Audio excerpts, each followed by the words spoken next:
A housemaid was arrested by the police in front of the desperate eyes of her 8-year-old daughter. Minutes before being sentenced, her daughter appeared in the courtroom and left everyone paralyzed with what she revealed. The sun had barely risen when Lauren crossed the immense iron gates of the mansion, adjusting the simple and tidy uniform she had worn for over 5 years. Her steps were silent through the impeccable garden as she watched her little 8-year-old Emily running ahead with her school backpack, waving cheerfully at Henry, the grey-haired gardener who was already pruning the rose bushes. The man, who always arrived before all the staff, smiled affectionately at the girl he considered a granddaughter, stopping his work to welcome her with a warm hug, while his gardening tools rested neatly on the freshly cut grass. "Henry, Henry, look what I learned last night," exclaimed Emily, taking a small notebook from her backpack, her eyes shining with the same intensity as her mother's. Lauren watched the scene with a mixture of gratitude and emotion, remembering how the gardener had become a true guardian angel for her family since her husband had passed away prematurely, leaving her alone with a baby of only 8 months. Henry had been the first to lend a hand, recommending her for the job at the mansion, and since then he had cared for Emily as if she were his own granddaughter, teaching her about plants, birds, and the importance of keeping one's heart always in bloom, even in times of drought. Little Emily, with her dark hair tied in 2 delicate braids by her mother in the early morning, proudly showed her drawings to Henry, who pretended to be surprised with each new page turned.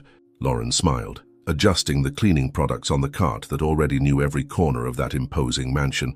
Her eyes caught the reflection in the glass of the main door, a still young woman, with traces of fatigue under her eyes, but who maintained the dignity and strength of someone who chose to transform pain into honest work. The other employees always commented, admiring how she managed to keep that serene smile even after so many difficulties. "Mrs. Lauren, you are an example for all of us," Lady Martha, the oldest cook in the house, would often say as they prepared the master's breakfast together. "Raising such an educated and studious girl alone without ever complaining about life." Lauren would just smile in response, keeping to herself the nights when she cried softly in her room after Emily fell asleep, the tight finances at the end of the month, and the constant fear of not being enough. But all she had to do was look at her daughter, so happy and full of life, to find the strength to keep going. Henry, having finished admiring Emily's drawings, took a small seed from the pocket of his worn uniform and handed it to the girl with the solemnity of someone sharing a precious treasure. "Today, I'm going to teach you about this one, little one. It's a special seed that needs a lot of care and patience to grow. Just like the love your mother has for you, it grows a little bit every day, but it needs to be watered with affection." Emily held the seed with reverence, her eyes shining with the promise of a new discovery, while Lauren discreetly swallowed the lump that formed in her throat, moved by the gardener's sensitivity. The sun was already higher when Lauren finally began her cleaning routine on the upper floor of the mansion, after leaving Emily in Henry's care until school time. Through the windows she cleaned with dedication. She could see her daughter helping the gardener water the plants, learning about life through the gentle metaphors he created. It was a scene that warmed her heart and gave meaning to all the sacrifices. Her improvised little family, built with the scraps life had given her, but sewn together with a love as true as the flowers Henry so carefully cultivated in the mansion's gardens. Mr. Richards' furious scream echoed through the mansion's corridors that afternoon, making the imposing walls tremble with his uncontrolled fury. The businessman, known for his usual composure, now gestured violently in front of his wife Beatrice, who remained strangely silent, her slender fingers tightly interlocked as she listened to the accusations about the disappearance of a considerable amount from the private safe. Lauren, who was polishing the antique furniture in the library, tried to make herself invisible behind the heavy solid wood bookcase, her heart racing in the face of the argument unfolding just a few meters away. "I want all the staff gathered in the main hall immediately. Every bag, every closet, every inch of this house will be searched until we find the money," Richard shouted, his face red with anger as he nervously adjusted his expensive tie. Beatrice, who until then had maintained a disturbing silence, suddenly stood up from her favorite armchair, her trembling hands smoothing her designer dress as she muttered something about personally supervising the search of the employees' rooms. Lauren watched, through the reflection of the Venetian mirror she had just cleaned, the way the mistress avoided her husband's furious gaze, her restless hands betraying an unusual anxiety in her normally haughty posture. The following minutes turned into a whirlwind of events that Lauren could barely process. The staff, gathered in the main hall under the stern gaze of the mansion's private security guards, were called one by one to have their belongings searched. The maid clutched her simple bag against her chest, feeling the familiar weight of the plastic container where she kept the lunch that Emily had helped prepare that morning. Her thoughts flew to her daughter, who at that hour must have been returning from school with Henry, completely oblivious to the drama unfolding inside the mansion where her mother took so much pride in working. It was when her turn came that Lauren realized something different in the air, a tension even more palpable that seemed to emanate from Beatrice, who had insisted on personally supervising the search of her bag. With a quick and precise motion, almost imperceptible to the others present, the boss purposefully bumped into the side table, knocking over a crystal vase that shattered on the marble floor. In the moment of confusion that followed, while everyone turned towards the noise, her agile hands deposited a bulky envelope at the bottom of Lauren's bag, moving with the precision of someone who had mentally rehearsed that moment many times. The security guard's triumphant cry upon finding the envelope stuffed with high-value notes in Lauren's bag echoed through the hall like a death sentence. The stunned cleaner could barely articulate words as she watched her world crumble before her eyes. "No, it can't be. I never—" Her words came out fragmented, tears of despair beginning to blur her vision as she observed Beatrice, her back to the scene, her tense shoulders betraying the heavy conscience of someone who had just destroyed an innocent life to save someone she loved. Richard, now with a cruel gleam in his eyes, slowly approached Lauren, his voice razor-sharp as he ordered to call the police immediately. The desperate maid still tried to explain, to defend her innocence, but her pleas were muffled by the scandalized murmurs of the other employees. Beatrice remained strategically apart, her face a mask of feigned disappointment, while her mind was already calculating how to use the recovered money to save her brother from the clutches of the criminals threatening him. The price of her own conscience seemed small compared to the possibility of losing her only brother, even if it meant condemning an innocent person to the hell she had meticulously engineered with precision. Minutes later, the shrill sound of police sirens cut through the tranquility of the late afternoon, announcing the arrival of the patrol cars now parked in front of the mansion gates.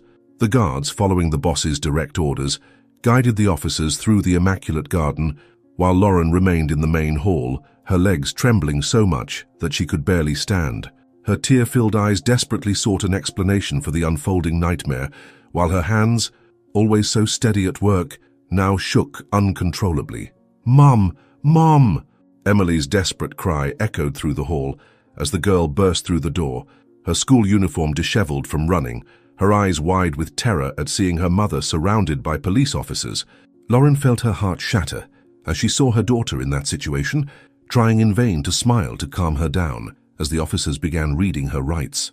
Henry appeared shortly after, panting, trying to reach Emily, who was struggling in his arms, begging to get to her mother, who now had her hands handcuffed behind her back. "Please, let me hug my daughter," Lauren pleaded, her voice choked with restrained crying, as the officers, showing a rare moment of compassion, allowed one last embrace. Emily flung herself into her mother's arms, who, even handcuffed, tried to envelop her daughter with all the love her broken heart could still muster. "Emily, my love, listen to Mommy," Lauren whispered, kneeling to be at eye level with her daughter. "You need to be strong now. Henry will take you to Grandma's house, and I promise everything will be resolved." Beatrice watched the scene from the top of the stairs, her face a mask of feigned consternation, as she held her husband's arm, who shook his head in disapproval. The sound of Emily's cries echoed through the mansion, mingling with the murmurs of the other employees, who watched helplessly as their colleague was led away like a criminal. Henry held the girl in his arms, his own silent tears wetting his graying hair as he tried to contain the child's desperate sobs as she incessantly called for her mother. "Take care of her, Henry, please," Lauren implored, her voice failing as she was led to the patrol car. The gardener solemnly nodded, a silent promise passing between the two friends as Emily struggled in his arms, screaming louder and louder. "Mom! Don't take my mom. She didn't do anything wrong, please." The girl's screams cut through the air like knives, making even the most experienced officers look away, uncomfortable with the visceral suffering of a child. The patrol car doors slammed shut with a dull thud, and through the glass, Lauren tried to maintain a brave smile for her daughter, though her heart was being torn apart with every sob she heard. Emily ran after the car, her little feet stumbling on the garden's stone path, until Henry managed to reach her, enveloping her in a protective embrace as the patrol car disappeared through the gate. The old gardener rocked the girl, who was now silently crying. Exhausted, her little hands clinging to the worn uniform of the only adult she could still trust in that moment of profound injustice. Still inside the mansion, Emily remained motionless behind the heavy wooden door of the office, her small body trembling as tears silently streamed down her childish face. Through the crack, she could see Beatrice pacing back and forth, phone in hand, her expensive heels marking a nervous rhythm on the polished floor. Desperate to understand what had really happened with her daughter, she heard her mistress's raised voice coming from inside the room. What she heard next made her childish heart ache with a pain she had never felt before. "I managed to resolve it for now, my brother." Beatrice's voice trembled on the phone, alternating between whispers and more exalted tones. "Richard noticed the money I took from the safe earlier. I had to think fast. I put everything in that maid's bag during the search. It was her or me, and if I was discovered, I could never help you with those debts again. The police are already taking her away. When the dust settles, we'll think of another way to get the money we need. For now, you're safe." Emily covered her mouth with her hands to stifle a sob, her small body sliding down the wall as the cruel reality penetrated her innocent mind. Her mother, the most honest person she knew, had been arrested for something she didn't do, and the real culprit was there, confessing her crime without any remorse. With her heart beating so hard it seemed like it wanted to leap out of her chest, Emily mustered all the courage her 8-year-old body could find and began to silently move away from the door. The cold of the marble floor penetrated the thin soles of her shoes, in contrast with the feverish warmth rising through her skin. Every muscle in her body seemed tense, as if the slightest noise could seal her fate. The darkness of the corridor made everything even more frightening. The elongated shadows of the columns seemed to move in rhythm with the fear that tightened her chest. Her feet, which once ran joyfully through the mansion's corridors, now slid hesitantly, avoiding any creaking of the floorboards. The muffled sound of Beatrice's voice still echoed in her ears, cold and cruel, a venomous whisper that would make her wake up in a fright for many nights to come. When she finally reached the garden, the cool night air hit her warm face but brought no relief. She passed like a frightened shadow past Henry, who, upon seeing her, frowned and called her name in a concerned tone. "Emily?" His voice carried surprise and urgency, but the girl did not stop. Her thin legs moved quickly, driven by something greater than herself. Panic, responsibility, the truth that now weighed so heavily in her small hands. The wind tousled her braids, releasing strands of hair that danced around her face, but she didn't care. She ran without looking back, for she knew she could not hesitate. She carried with her not only the truth that could save her mother, but also the crushing fear that, no matter how hard she tried, no one would believe a child. As fluorescent lights of the precinct flickered irregularly, casting swaying shadows over Lauren's pale face as she remained seated on the hard chair in the interrogation room. Her work uniform, always so impeccably clean, was now crumpled after the humiliating search she'd undergone at the entrance. The handcuffs on her wrists hurt her delicate skin, but this pain was insignificant compared to the agony that tore at her heart when she thought of Emily. The image of her daughter crying, reaching out her arms towards her as she was taken away by the police, seemed burned into her mind like iron, making every breath an exercise in pure anguish. "So you thought you could steal from your employers, and no one would find out?" the detective taunted, his voice laden with mockery as he flipped through the preliminary report. "A domestic worker stealing that kind of money. I've seen that movie so many times." Lauren raised her tear-filled eyes, her face stained by the tears she couldn't contain, trying to maintain her dignity in the face of the unjust accusations. "I didn't steal anything, for God's sake. I have a young daughter. I would never do something like that. I need to go back to her. She needs me."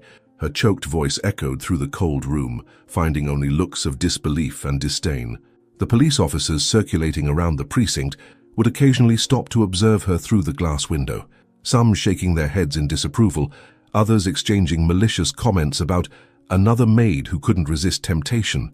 Lauren could hear the whispers, each word piercing her already shattered soul, as she tried to imagine how Emily would be at that moment.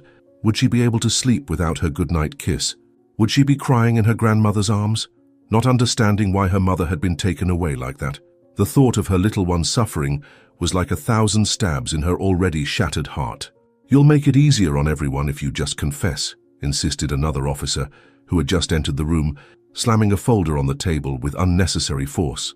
"The money was in your bag. The cameras show you walking near the office. Do you really want to make your situation worse?" Lauren felt despair grow in her chest, her voice failing as she tried once again to explain her innocence.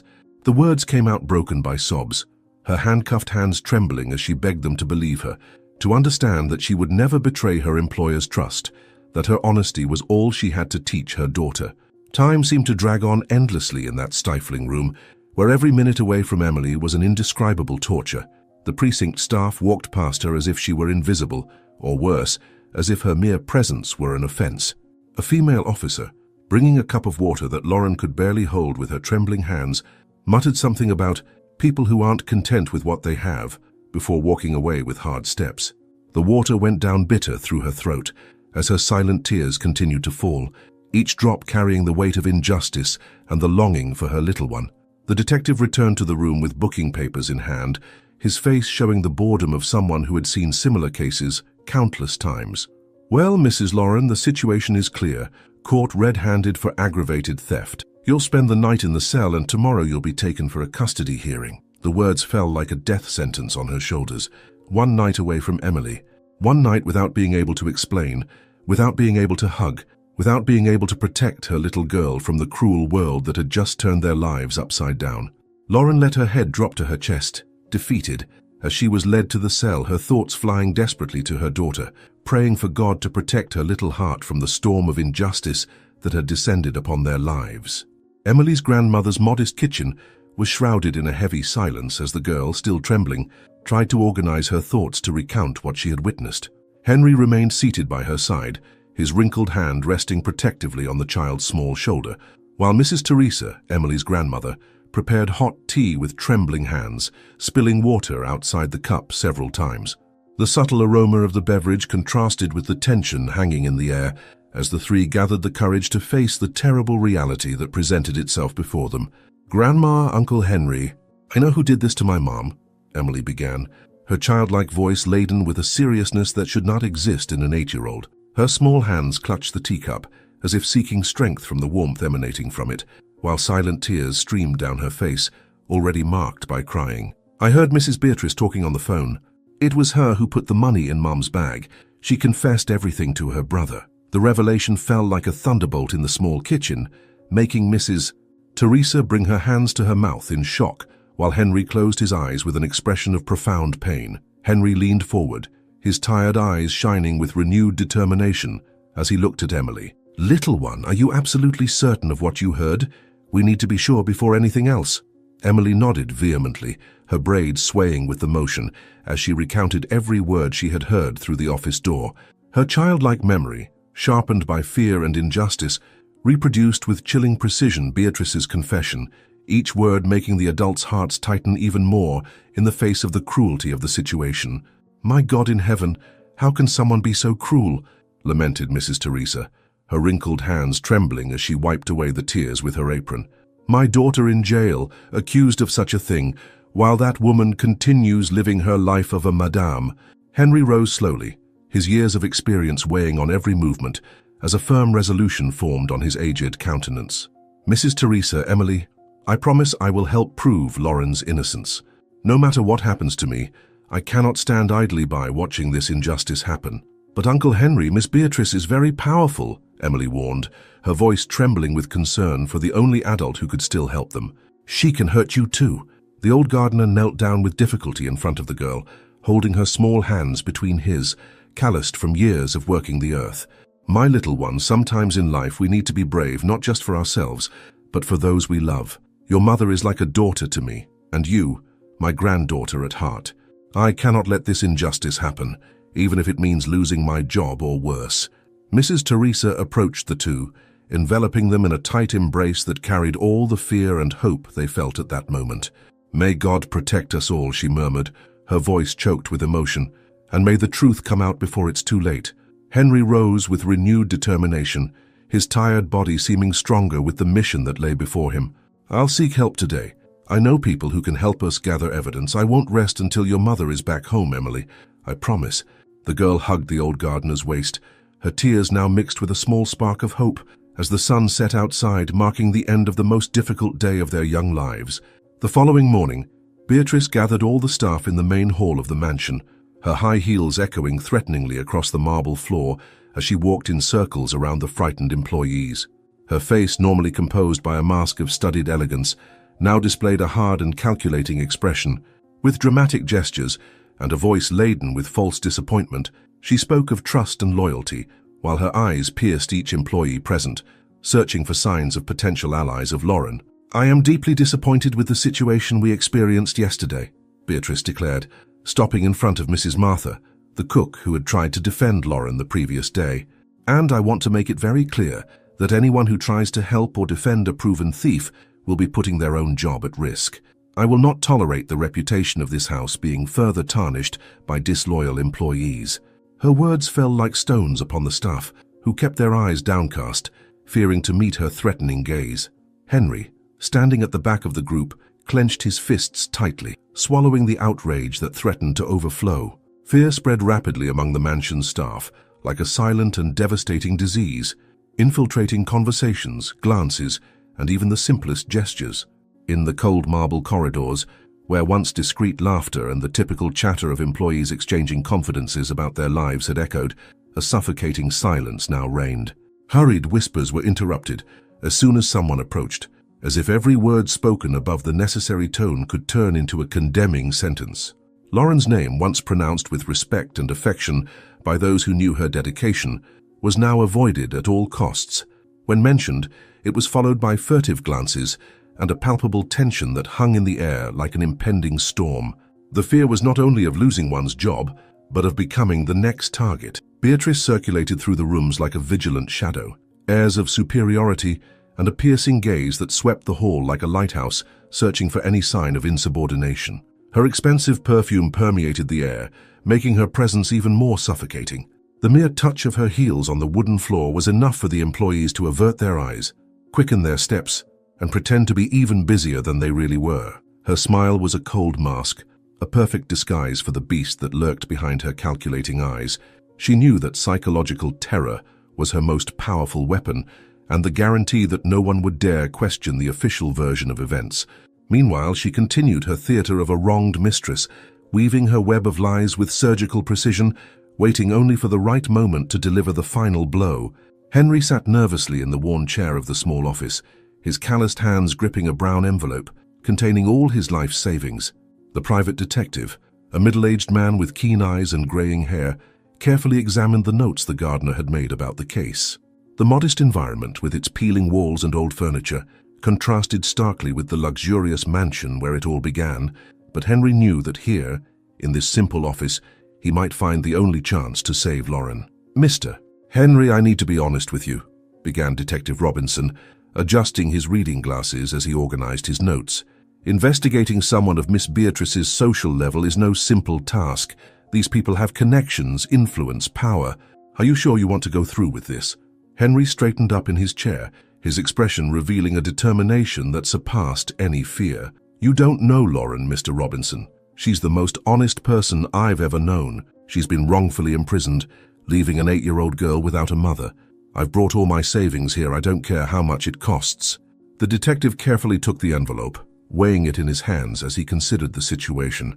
His years of experience had taught him to recognize the truth in people's eyes, and this gentleman with calloused hands and a big heart radiated sincerity. "Very well, I'll start the investigation today. The first thing is to find out more about this brother of Miss Beatrice's. If she really set all this up to protect him, there must be a trail." Henry nodded, feeling for the first time in days a small flame of hope ignite in his chest.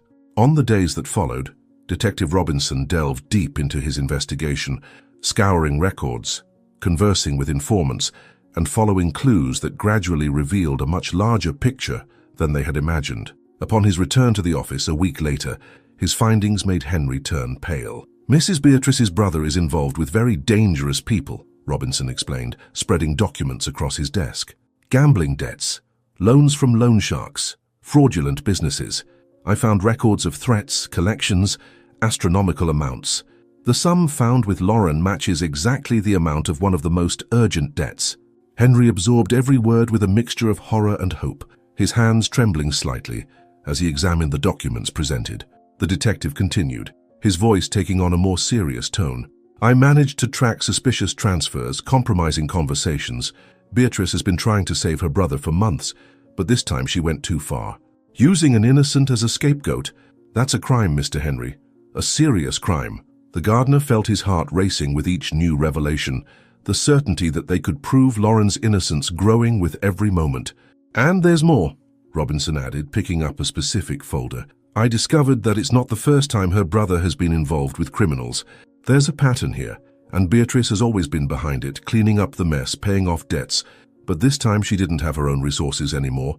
She needed her husband's money. When he noticed the amount missing from the safe, she had to act quickly. Lauren was the perfect solution, a humble employee with no resources to defend herself." Henry closed his eyes for a moment, feeling the weight of injustice and at the same time the strength of the hope that those discoveries brought. With this evidence, they could finally start fighting for Lauren's freedom. Hours later, in another place, the grey prison corridor seemed endless as Emily walked hand in hand with her grandmother, her little heart beating rapidly with every step she took towards the visitor's room. The place was cold and frightening, with its stained walls and the distant echo of metal doors slamming, so different from the welcoming environment she had always shared with her mother. The girl clutched to her chest a colourful drawing she had made especially for that moment, her hands trembling slightly as she waited for the moment to see Lauren again after what seemed like an eternity of absence. Lauren was already seated on the other side of the glass when Emily entered the visitor's room, her handcuffed hands resting on the cold metal table. When she saw her daughter, she tried to hold back the tears that threatened to fall, forcing a smile that didn't reach her eyes, marked by sleepless nights. The orange prison uniform seemed to swallow her thin body, making her almost unrecognizable to the daughter who had always seen her impeccable in her work uniform. Emily ran to the chair, pressing her small hands against the glass that separated them, desperately wishing she could pass through it to hug her mother. "Mom, I brought you a drawing," Emily exclaimed, her childish voice trying to sound cheerful as she raised the colorful paper against the glass. "I drew the two of us, holding hands in the garden, just like we always did." Lauren felt her heart tighten as she saw the drawing. Two smiling figures surrounded by flowers, an innocent and colorful version of a happiness that now seemed so distant. "It's beautiful, my love," she replied, her voice choked with contained emotion. "Mom will keep it with great care." Emily watched her mother's every move carefully, noticing the deep dark circles and the subtle tremor in her hands, feeling an even greater determination growing in her chest. "Mom, you need to be strong," Emily suddenly said, her voice taking on a serious tone that surprised Lauren. "I know you didn't do anything wrong, and I'm going to prove it. You just need to trust me." Lauren felt a chill run down her spine as she heard those words, worried about what her little one might be planning. "Emily, my love, you don't need to worry about that. Mom will sort everything out, okay? You just need to be a good girl and obey Grandma." But Emily shook her head with determination, her eyes shining with a mixture of love and courage that reminded her so much of her mother's eyes. The visiting time quickly ran out, each precious minute marked by the relentless clock on the peeling wall. Lauren struggled to maintain her composure, sharing forced smiles and words of comfort, while her heart broke seeing her daughter having to visit her in that terrible place. Emily, for her part, kept her secret firmly, knowing she couldn't tell her mother about what she had overheard in the office, about the detective Henry had hired, about the hope that was beginning to grow that she could prove her innocence. "Time to go," announced the guard, her monotonous voice echoing through the empty room. Emily got up quickly, pressing her hands against the glass once more. "Mom, I promise everything will be okay. You just have to hold on a little longer." Lauren nodded, swallowing the lump in her throat as she watched her little one being led away by her grandmother. Only when the door closed behind them did she allow the tears to finally fall, her body trembling with silent sobs, divided between pride in her daughter's strength and fear of what she might do to try to save her. Meanwhile, Detective Robinson spread dozens of documents across his worn desk, his tired eyes shining with the intensity of someone who has finally found the missing piece in a complex puzzle. Henry and Emily, seated in front of him, watched intently as he organized bank statements, transfer records, and photographs, evidencing an elaborate payment scheme. The modest office, illuminated only by the dim light of an antique lamp, seemed too small to contain the weight of the discoveries that were about to change the course of that story. "Look at this," Robinson explained, carefully separating some bank statements. "In the last 6 months, Beatrice made several transfers to different accounts, all linked to people involved in loan sharking and illegal gambling. The pattern is always the same, large amounts usually on the same dates her brother received threats." The detective slid the documents across the table, allowing Henry to examine them carefully. Emily, though not fully understanding the numbers, could sense from the adult's expressions that this was important for saving her mother. "But the most compelling evidence is this," Robinson continued, taking a brown envelope from a drawer. "I managed to get security camera footage from 3 different banks, showing Beatrice making large withdrawals exactly on the days preceding the payments to the criminals. And here's the most interesting part. The amount found in Lauren's purse matches exactly the last payment that was scheduled." Henry felt his heart race as he saw the images, each photograph confirming what Emily had overheard on that fateful day in the mansion's office. Emily squeezed Henry's hand tightly, her childlike mind processing the gravity of those findings. "So this proves my mum is innocent?" she asked, her voice trembling with hope. The detective leaned toward her, his face taking on a softer expression as he addressed the girl. "Little one, these proofs are very important, but we need more. Beatrice is a powerful woman with many resources. We have to build a solid case without any gaps to ensure that your mother is released." Henry nodded gravely, understanding that this was only the first battle of a greater war. The sun was already setting when they left the detective's office, casting orange and pink hues across the sky, tinting the buildings and streets with a warm and melancholic light. The fresh afternoon breeze blew gently, making the dry leaves dance across the worn asphalt, while the distant hum of the city began to give way to the typical silence of early evening. Emily walked in silence beside Henry, her small and hesitant steps contrasting with the invisible weight she carried on her shoulders. Her hands clutched the strap of the backpack, where she had kept a copy of the most important documents tightly, as if that small gesture could give her some sense of security. Her gaze, usually full of sparkle and innocence, was laden with conflicting emotions, the joy of finally having proof of her mother's innocence, and the frustration of knowing it was still not enough to free her. Henry noticed the girl's silence and instinctively placed a protective hand on her shoulder. "We're closer than ever, little one," he said, trying to convey confidence. "Now we have what we need to fight for real." Emily looked at him and pursed her lips, as if trying to contain the doubts that plagued her. "But what if they don't believe me?" she asked softly, her voice trembling slightly. Henry knelt down to her height, gently holding her small hands in his. "They will believe, and if they try to ignore us, we'll make them listen.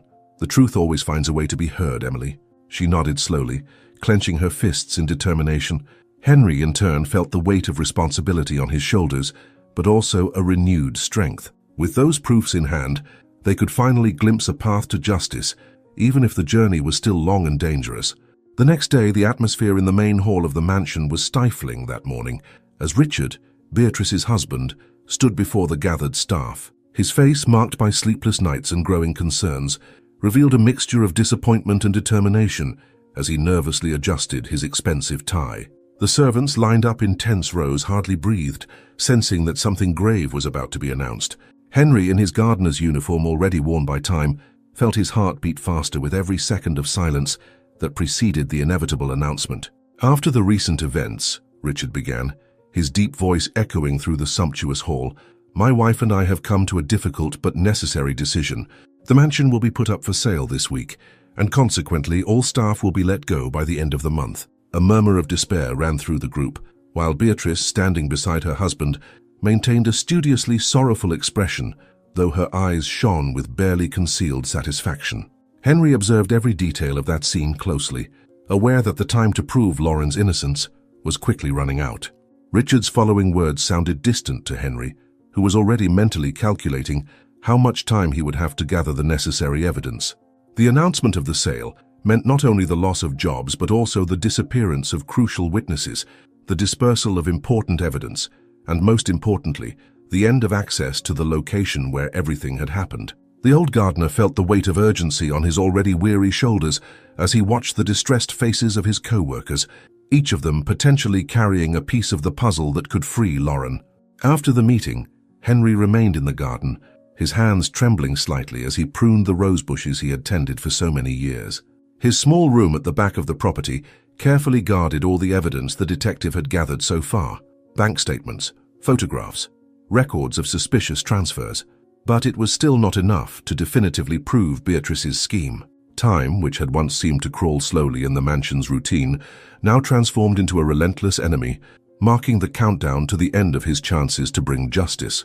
That same afternoon, Henry's phone rang insistently in his pocket. It was Emily, her childish voice laden with concern as she learned the news through her grandmother. "Uncle Henry, what are we going to do now?" How are we going to prove that Mom is innocent if everyone leaves? The girl's question echoed the gardener's own concerns as he tried to keep his voice steady while answering, "Don't worry, little one. We still have time, and I promise I won't give up until your mother is free." But even as he uttered those comforting words, Henry knew the battle had become much more difficult. The sun was already setting when Henry finally mustered the courage to call Detective Robinson.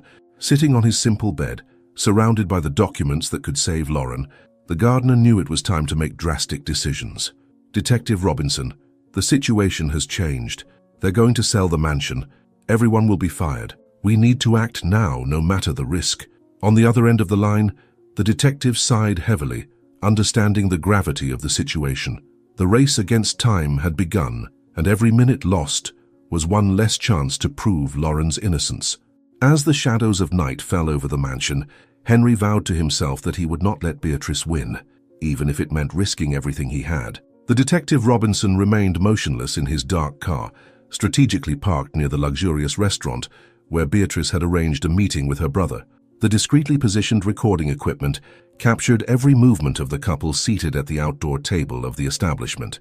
The night was clear, and the gentle breeze perfectly carried every word exchanged between the siblings to the sensitive directional microphone. Robinson adjusted his headphones, his heart racing as he realized he would finally get the definitive proof they had been seeking. "Did you really need to bring me here, Beatrice?" her brother questioned, visibly nervous, his eyes constantly scanning the surroundings. "Richard might find out we met." Beatrice adjusted herself in her chair, her elegant posture contrasting with the barely concealed anxiety in her voice. "We need to talk in person. Things are changing too fast. Richard decided to sell the mansion. He's suspicious of something. We need to align our story in case someone starts asking questions about that day." The detective increased the volume of the recording, every word now crystal clear in his ears. The conversation flowed naturally as Robinson recorded every detail, every veiled confession. "I still can't believe you put all that money in the maid's purse," his brother muttered, nervously sipping his drink. "It was the only way out," Beatrice replied, her voice taking on a cold and calculating tone. "The criminals were threatening you. I needed Richard's safe money immediately. Lauren was perfect, a simple employee with no resources to defend herself. Who would believe her against us?" The detective felt a chill run down his spine as he captured the coldness with which she described her setup. The dialogue continued to unfold, revealing more and more damning details. "But what if they find out?" his brother insisted, his voice trembling slightly. "What if someone is investigating?" Beatrice leaned over the table, her face a mask of determination. "No one will find out anything. Lauren is in jail, the evidence was planted perfectly, and soon all the employees will be fired. There will be no one to witness, no trail to follow. You're safe, my brother. I've made sure of it." Robinson could barely contain his excitement. Every recorded word was more proof of Lauren's innocence. As the night wore on, more revelations emerged. Beatrice meticulously detailed how she had orchestrated the whole situation, the exact moment she'd put the money in Lauren's purse, how she'd manipulated the evidence, how she'd ensured all eyes turned to the innocent maid. Her brother, visibly disturbed by the details, occasionally cast guilty glances around as if afraid someone might be listening to their confessions. The detective kept recording, each minute of conversation another piece of the puzzle that would prove Lauren's innocence. When the siblings finally parted ways, Robinson remained in his car for a few moments, reviewing the recording on his cell phone screen. The cold glow of the screen illuminated his tense face as he listened to every word, attentive to every detail, every inflection, every pause that made the confession even more evident. The silence inside the vehicle was broken only by the muffled sound of the detective's quickened breathing, as he confirmed that every second of the conversation had been captured perfectly. His hands trembled slightly with emotion as he held the phone. Throughout the case, he had felt frustrated, powerless in the face of injustice, but now everything had changed. The power of truth was there, within reach of a simple touch on the screen. Swallowing hard, he pressed Henry's number and held the device to his ear. The call was answered on the second ring, but for a moment, Robinson couldn't speak. He felt his heart pounding in his chest, as if he was finally about to return to that family what had been cruelly taken from them. "We got it," he whispered, barely containing the excitement in his voice. Henry's breathing on the other end of the line was suspended. "I have it all recorded. The full confession. Beatrice admitted every detail of the plan, how she framed Lauren, everything. Now we can prove her innocence." The silence on the other end of the line was charged with emotion, as if Henry were trying to process the weight of what he had just heard. Then a muffled sob broke the quiet. Robinson closed his eyes for a moment, feeling his throat tighten. He knew that at that moment, they weren't just about to win a case, they were about to restore hope to a family shattered by injustice. The day advanced slowly, as Henry continued his work in the garden, feeling the gazes of the other employees who had already begun to distance themselves from him, Beatrice's lies spreading like poison through the mansion. Lady Martha, the cook who had always been his friend, now averted her gaze when he passed by. The security guards watched him with suspicion, and even the driver who used to share his breakfast with him now made a point of sitting far away. Loneliness weighed on his shoulders as he pruned the rose bushes, but in his heart, the determination to prove the truth only grew with each new obstacle. The afternoon was already falling when Henry finally managed a moment alone to call Detective Robinson. "She's trying to destroy me," he whispered on the phone, hidden among the orchard trees. "But I won't give up. Lauren doesn't deserve to spend another day in that prison for a crime she didn't commit." On the other end of the line, the detective listened attentively, aware that time was running out and they needed to act quickly before Beatrice managed to completely silence her only ally inside the mansion. Detective Robinson's message arrived like a devastating blow on a grey morning. His voice trembled on the phone as he explained that mysterious men had broken into his office during the night, destroying equipment and leaving threatening warnings about his family. The detective, a normally brave and determined man, now sounded broken and fearful as he informed that he needed to abandon the case. Henry gripped the phone tightly, feeling each word like a stab in his hopes, as he listened to the man's stuttered apologies, the man who had been his only chance to help Lauren. The old gardener kept the little flash drive that Emily had hidden so carefully in his humble room, containing the incriminating recordings of Beatrice with her brother. The girl, showing a wisdom beyond her years, had insisted on making several copies, hiding them in different places. "Uncle Henry, we can't lose this evidence," she had said, her big eyes revealing a maturity forced by the circumstances. "If anything happens to you, I need to have a way to prove my mom is innocent." Henry stroked the little girl's hair, his heart tight to see a child having to deal with such heavy responsibilities. The prison visitors' room felt even colder and more impersonal that afternoon when Henry finally got to see Lauren. Through the glass separating them, he could see how she had lost weight, how her once lively eyes now carried a shadow of barely concealed despair. "Henry, what happened?" "You look so dejected," she asked, her voice showing more concern for him than for herself. The gardener tried to force a smile, but his hands trembled as he held the phone booth receiver. How could he tell her that her last hope had vanished with the detective's withdrawal? "Lauren, you need to stay strong," he began, carefully choosing his words. "Emily is doing well. She's an amazing girl. Your mother is taking good care of her, and I promise I won't give up on proving your innocence." Lauren pressed her hand against the glass, silent tears streaming down her face, as she watched the man who was like a father to her, struggling to maintain his composure. "I know you would never abandon me, Henry, but I'm so afraid. Afraid that Emily will grow up without me. Afraid that this injustice will win." Back at the mansion, Henry found Emily anxiously waiting for news of her mother.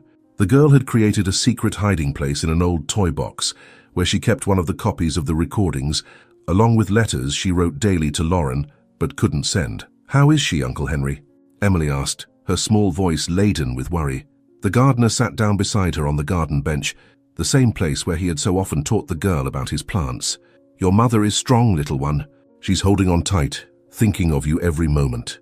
Night fell over the mansion as Henry returned to his small room at the back, carrying the weight of another day of powerlessness in the face of injustice. The recordings that could free Lauren were safe, distributed between him and Emily. But without the detective's support, they seemed insufficient against Beatrice's power and influence. The old gardener knelt beside his simple bed, his calloused hands together in silent prayer, asking for strength to keep fighting.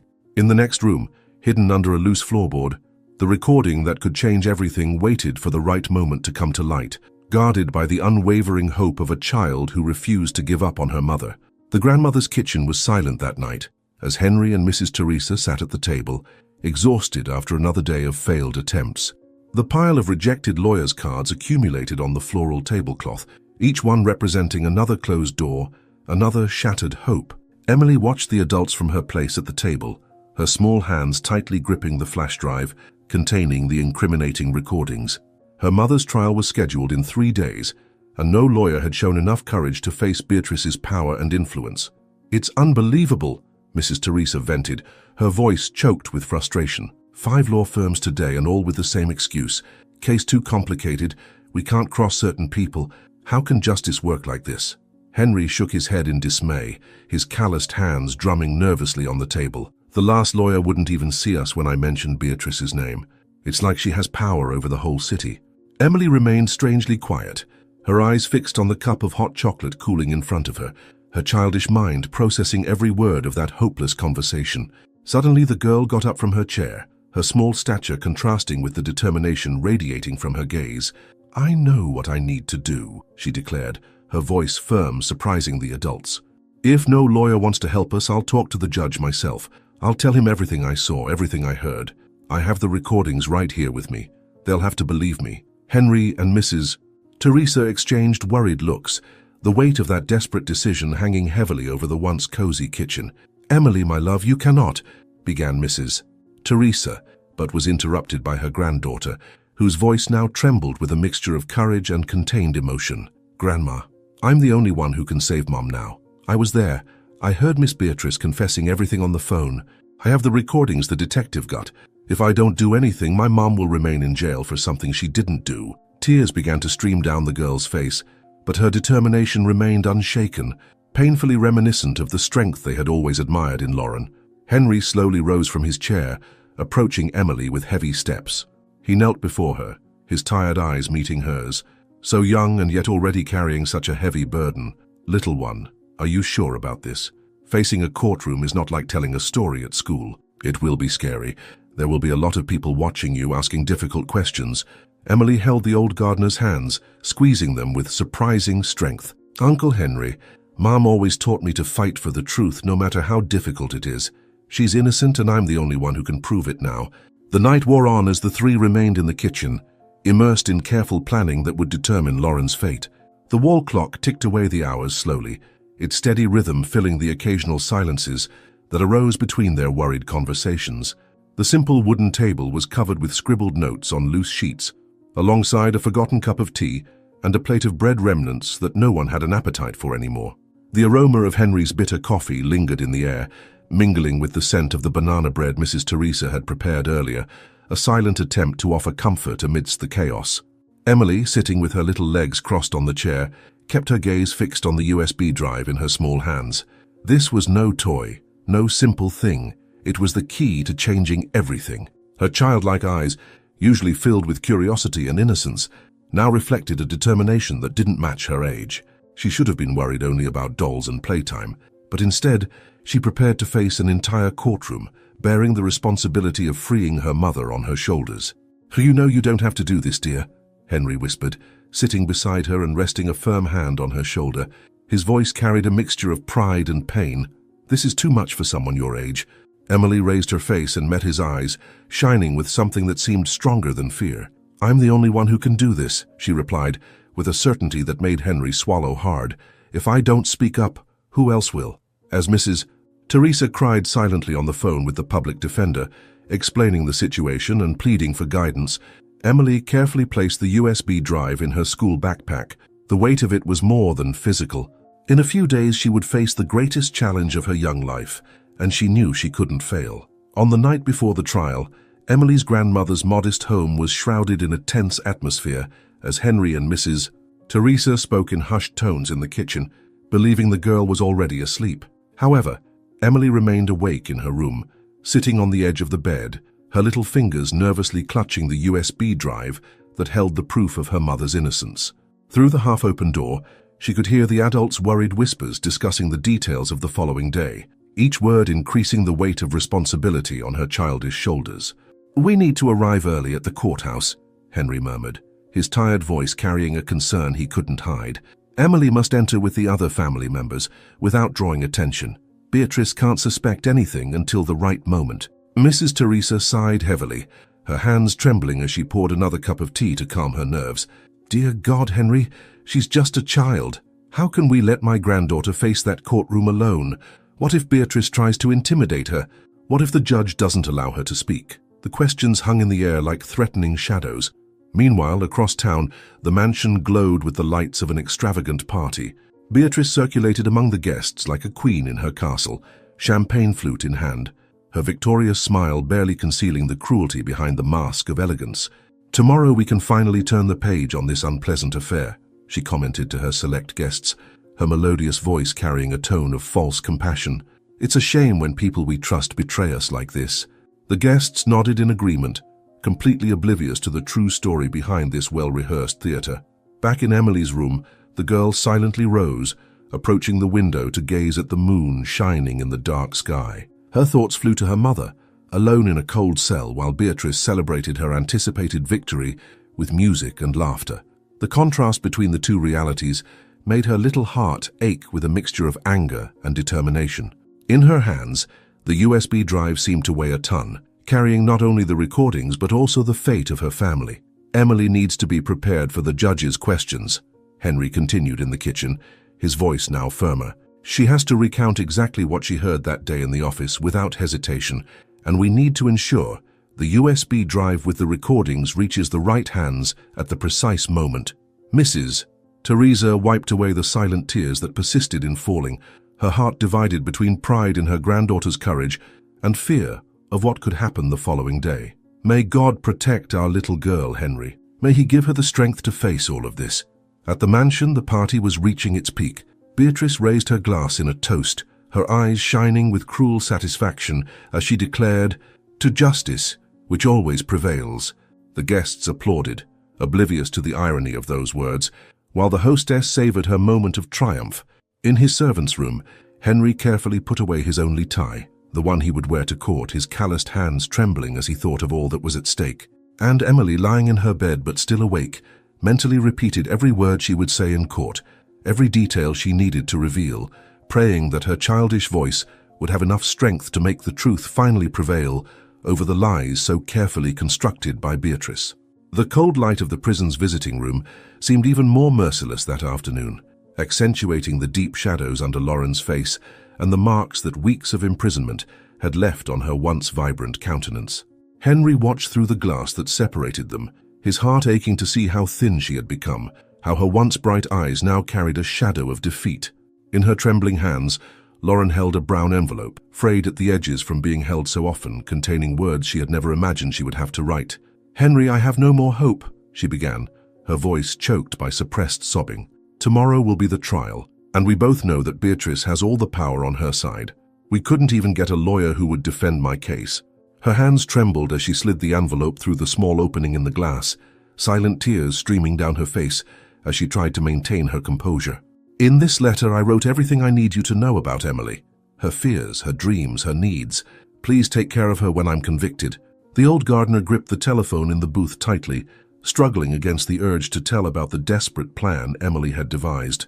His calloused hands touched the envelope with reverence, feeling the weight of the unspoken words, the broken hopes of a mother who believed she was losing everything. "Lauren, you can't give up like this. Emily needs you. She needs your strength." But Lauren only shook her head, a sad smile playing on her cracked lips as she replied, "My strength now is knowing that my daughter will have you and my mother to guide her." In the letter, I explain everything about her nightmares, how to calm her on stormy nights, the stories she likes to hear before bed, Lauren continued, her voice broken with emotion. "I also put down the names of the medicines she takes when she has asthma, her school schedules, everything a mother should be present to do." Henry felt each word like a stab in his chest, knowing that letter would never need to be opened, that tomorrow everything would change, but forced to keep the secret that could save his friend. The prison lights flickered, announcing the end of visiting hours. Lauren pressed her hand against the glass in a desperate gesture of connection. "Henry, promise me you'll tell her stories about me, that you won't let Emily grow up thinking her mother was a thief. Promise me you'll explain that I never abandoned her by choice, that every day away from her is torture." The gardener nodded, swallowing the lump in his throat, his aged hand meeting hers through the cold glass that separated them. As she was led back to her cell, Lauren cast one last look at Henry. Her eyes, red and tired, shone under the harsh light of the police station corridor, conveying the whole mixture of love, worry, and resignation of a mother who believed she was bidding farewell to the life she knew.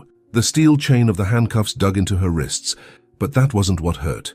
What truly crushed her chest was the uncertainty. She didn't know if she would see Emily as a free woman again, if she could embrace her without barriers, without the weight of injustice hanging over them.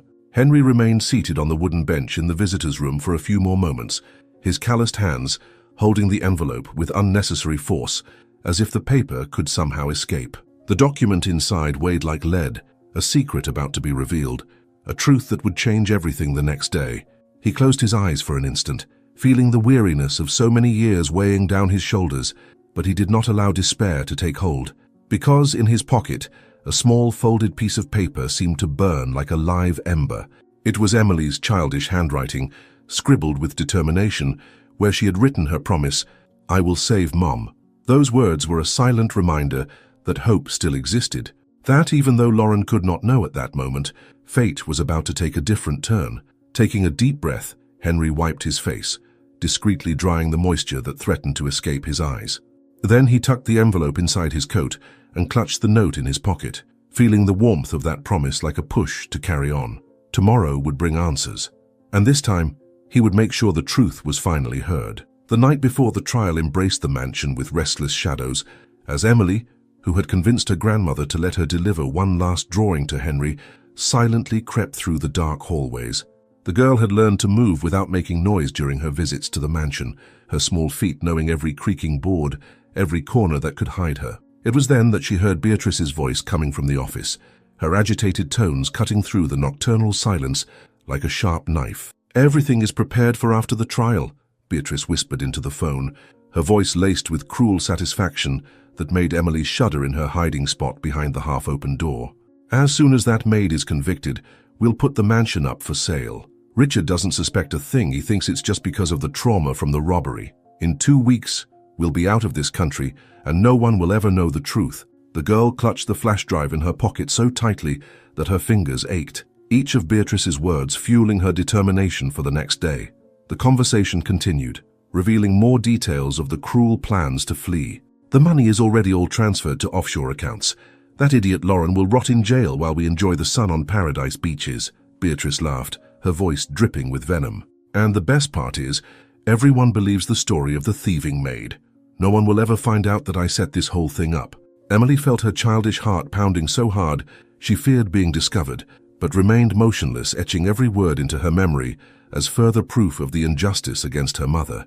The sound of Beatrice's heels approaching the door made Emily quickly retreat into the shadows of the hallway, her small body hiding behind an ancient tapestry. The mistress passed by her without noticing her presence, still talking on the phone about passports and airline tickets, completely oblivious to the small witness who had just overheard her entire confession. As soon as the footsteps faded away, Emily silently ran to Henry's room at the back of the mansion, her hands trembling as she held the precious flash drive. "Uncle Henry," she whispered after the gardener cautiously opened the door, "I heard everything. She's going to flee the country after getting Mom convicted." The old man pulled the girl inside, quickly closing the door as she recounted in agitated whispers every detail of the conversation she had just overheard. Emily took the flash drive out of her pocket, her eyes shining with a mixture of fear and determination. "Tomorrow I'll save my mom, Uncle Henry. I won't let Mrs. Beatrice escape after doing all this harm." Seated on the edge of the gardener's simple bed, Emily held the flash drive as if it were a sacred talisman, her little fingers gripping the object with growing determination. The faint light from the lampshade cast soft shadows around the modest room, illuminating the antique wooden furniture and the potted plants Henry kept by the window. The scent of damp earth still lingered in the air, a remnant of the earlier rain mingling with the light fragrance of freshly picked flowers. Emily took a deep breath, feeling her heart pounding against her chest. Her childlike eyes, large and bright, reflected a strength that defied her tender age. "Mom always taught me that the truth prevails in the end," she declared, her voice sounding firm despite its childlike softness. Each word carried a certainty that came from the depths of her soul, as if uttering it sealed a destiny that could no longer be denied. Henry, seated beside her, watched her with a mixture of pride and sadness. He knew the weight that this little girl carried on her frail shoulders, the responsibility no child should have to bear. But there was Emily, determined, holding not just a flash drive, but the hope of an entire family. "You're very brave, little one," Henry whispered, his voice choked. He extended an arm and enveloped Emily in a tight embrace, feeling the warmth of the girl against his chest. "Tomorrow, when I show these recordings to the judge, When I tell them everything I heard, my mum will come home, I promise, she said, with an unwavering conviction. Henry closed his eyes, allowing himself to feel the hot tears slide down his face. He held Emily tighter, as if he wanted to protect her from the world, and wished from the bottom of his heart that her promise would become a reality. The night wore on, bringing with it the promise of a new day, the most important of their lives. The next day, the little ice cream parlor on the corner, with its colorful chairs and cozy atmosphere, seemed strangely solemn that afternoon. Emily sat before an almost untouched bowl of chocolate ice cream, her eyes fixed on the flash drive she held under the table, while Henry watched the girl with a mixture of pride and concern. The place that used to be the stage for joyful moments between them now witnessed an encounter fraught with gravity, childish laughter, replaced by a conversation no 8-year-old should have to have. Emily, before anything, I need you to understand one thing, Henry began, leaning over the table with seriousness. What you're going to do tomorrow is very brave, but also very difficult. There will be a lot of important people watching you, asking questions, maybe even trying to confuse you. Are you sure you're ready? The girl raised her eyes to meet the old gardener's gaze, her small hands gripping the flash drive even tighter. Uncle Henry, I've never been so sure of anything in my life. Mom needs me, and I'm not going to leave her there another day. The ice cream slowly melted in the bowl, forgotten, as Emily once again repeated everything she would need to say in court, every word carefully rehearsed on the nights when she couldn't sleep, thinking about her mother alone in prison. Henry listened intently, gently correcting her when she got confused, offering words of encouragement when her voice threatened to falter. The cheerful noise of the other children in the ice cream parlor seemed distant, as if they were in a particular bubble where only that sacred mission of doing justice existed.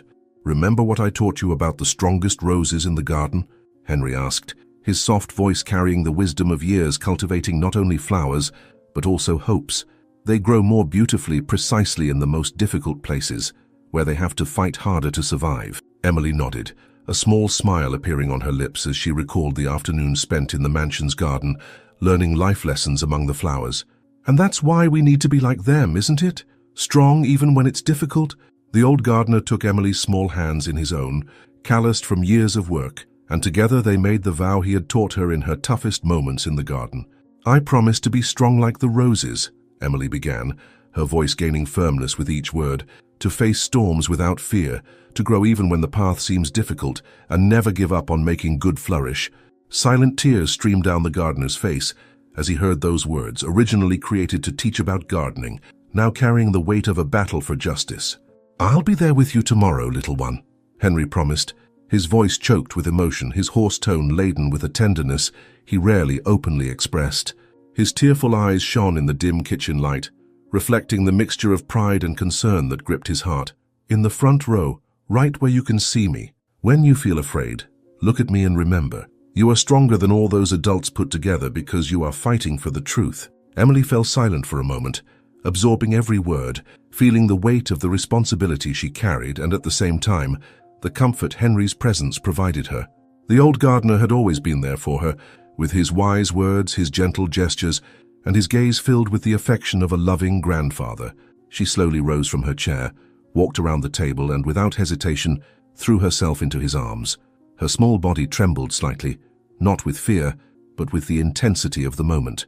Henry held her tightly, enveloping her in a protective embrace, his calloused hands gently caressing the girl's back, as if he wanted to absorb some of the tension weighing on her. The USB drive in your pocket pressed against your chest, a constant reminder of the evidence that could free your mother.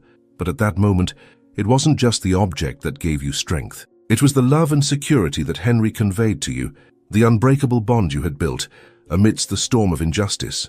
Emily closed her eyes and took a deep breath, letting herself be enveloped by the familiar scent of damp earth and fresh leaves that always accompanied Henry. That embrace was her shield, her safe haven. No matter what happened in court the next day, she would move forward, because now she knew she wasn't alone. In the cold gloom of her cell, Lauren knelt on the rough floor, her trembling hands joined in a desperate prayer. The orange uniform, already faded from constant use, seemed to weigh tons on her shoulders as she closed her eyes, letting the tears, long held back, finally flow freely down her face. The silence of the night was broken only by the muffled sobs escaping from her chest, each one carrying Emily's name, each one echoing the pain of a mother separated from her only daughter. My God, she whispered, her voice choked with emotion. "Do not allow my daughter to grow up carrying the shame of having a mother convicted of theft. Emily is so small, so innocent. How will she face people's stares, the malicious comments, the cruel questions about her imprisoned mother?" The words came out broken by sobs as her nails dug into her palms, as if physical pain could soothe the agony tearing her soul apart. The small crucifix on the cell wall, made of paper by the inmates, seemed to watch her with compassion as Lauren let flow all the fears that consumed her. Images of Emily growing up without her presence tortured her mind. The first day of high school, the graduations, the first boyfriend, all the precious moments a mother should share with her daughter, now stained by the shadow of her imminent conviction. Her tears dripped onto the cold cell floor, each drop carrying the weight of shattered dreams and promises she feared she could not keep. "How will I explain to her when she grows up?" Lauren continued in her anguished prayer, her fingers now interlaced with such force that her knuckles turned white. "How do I tell her that her mother, who always taught about honesty and dignity, was jailed for theft? That all the lessons about integrity and truth that I learned from my parents and tried to pass on to her were not enough to prevent me from ending up here?" The loneliness of the cell seemed to suffocate her as these unanswered questions echoed in her tormented mind. The hours of the night dragged slowly, finding Lauren still kneeling, her exhausted body trembling with the effort of maintaining that position. In her mind, she replayed every happy moment with Emily, the mornings running late for school, the nights of bedtime stories, the tight hugs that seemed able to cure any pain, the memory of her daughter's hair scent, the sound of her laughter, the feeling of her little hands in hers. All of this now seemed a lost treasure, kept only in her increasingly desperate memory. "Please," she begged, raising her tear-filled eyes to the crucifix, "make a miracle, not for me but for Emily. She doesn't deserve to grow up without a mother. She doesn't deserve to carry the weight of a crime I didn't commit. Allow me to hug her again, braid her hair, dry her tears, be the mother she deserves to have." Lauren rested her forehead on the cold floor, her body shaking with uncontrollable sobs as the reality of her situation crushed her. In the next cell, an older inmate began to softly sing an old lullaby, as if trying to console that shattered mother. The early morning hours advanced inexorably, bringing with them the proximity of the trial that would seal her fate. Time seemed to flow strangely inside the dark, cold cell, sometimes too fast, like a rushing river that could not be stopped, sometimes slow like a broken clock, prolonging her anguish. The thin mattress beneath her body offered little comfort, but Lauren didn't care. She wouldn't sleep, not that night. The smell of dampness permeated the environment, mingling with the biting cold that seeped through the bars of the small window. The silence of the prison was interrupted only by distant noises, a guard walking heavily down the hallway, the buzz of a flickering defective lamp on the ceiling, and in the distance, the muffled crying of another inmate, perhaps as desperate as she was. Lauren remained in her silent prayer, kneeling beside the bed, her fingers tightly interlaced as if that gesture were her last anchor to keep from losing herself in despair. Her tears were now dry, but had left salty trails on her suffering-marked face. Her mind spun, flooded with memories, Emily's childhood, her carefree laughter, the sound of her voice calling Mommy with joy. And then came the image that most tore her apart. Emily, small and scared, trying to understand why her mother wasn't coming home. The pain in her chest became unbearable. "God," she murmured one last time, her voice barely audible in the darkness of the cell. "If there is justice in this world, do not allow my daughter to grow up believing her mother is a criminal. Give me the chance to prove my innocence, to regain my dignity, to be once again the mother Emily deserves by her side." She squeezed her eyes tightly, feeling the words dissipate into the cold air. The trial was near. Her fate was beyond her hands. But no matter how much fear tried to envelop her, a spark of hope still burned within her. The solemn silence of the empty church was broken only by the soft crackling of the candles that Mrs. Teresa lit one by one, her wrinkled hands trembling slightly as she performed the sacred ritual. The first candle, delicate and small like the person it represented, was lit for Emily, her granddaughter who, at only 8 years old, carried a responsibility greater than any child should bear. The flame flickered gently, as if reflecting the trembling yet unwavering courage of that little warrior who would face an entire courtroom the next day. The second candle, taller and steadier, was dedicated to Lauren, her unjustly imprisoned daughter. Mrs. Teresa watched the light dancing in the shadows, remembering how her daughter had always been a beacon of honesty and hard work, now obscured by cruel lies that separated her from her little Emily. Tears streamed silently down her aged face as she murmured prayers learned in childhood, asking for the truth to finally come to light and free her daughter from that nightmare. The third candle, sturdy and serene like its intended recipient, was lit in honor of Henry, the gardener who had risked everything, his job, his security, his savings, to help a family that was not his by blood, but which he had adopted in his heart. Lady Teresa remembered how he had always been present. From the very first day Lauren had started working at the mansion, caring for Emily like a grandfather, supporting his daughter like a father, becoming the pillar that sustained their hope in that moment of darkness. The three flames burned together on the altar, their lights intertwining like the fates of those three souls, fighting for justice. Lady Teresa knelt before them, her ancient rosary sliding through her fingers as her prayers rose like whispers in the church's dimness. "Lord," she murmured, "protect my little granddaughter tomorrow. Give strength to her small voice so that she may make the truth be heard. Watch over my daughter in prison, do not let despair overcome her. And bless Henry, this angel disguised as a gardener who has done so much for our family." The early morning hours advanced slowly, dragging through a heavy silence that enveloped the small church. The cold night wind seeped through the cracks of the windows, making the flames of the candles flicker slightly, casting dancing shadows on the walls of ancient stone. The scent of melted wax mingled with the soft aroma of incense burned earlier, creating an atmosphere of recollection and faith. Lady Teresa knelt before the altar, her trembling fingers slowly sliding along the worn rosary she held between her hands. Each bead was gripped tightly, as if through that gesture she could hold firm the hope that stubbornly wavered in her heart. Her lips murmured each Hail Mary with devotion, her voice almost inaudible, but laden with such profound feeling that it seemed to fill every corner of the empty temple. Her thoughts ran loose, each prayer dedicated to a crucial moment of the following day, the instant when Emily would enter the courtroom, the judge's gaze upon seeing her, the tension in the air as the girl presented the evidence that could free her mother. Fear tried to infiltrate her soul, but she fought it with every word of her prayer, refusing to doubt, refusing to allow uncertainty to consume her. The candlelight flickered softly, as if responding to her silent prayers. Lady Teresa took a deep breath and with effort raised her head. She would not let those flames extinguish until dawn.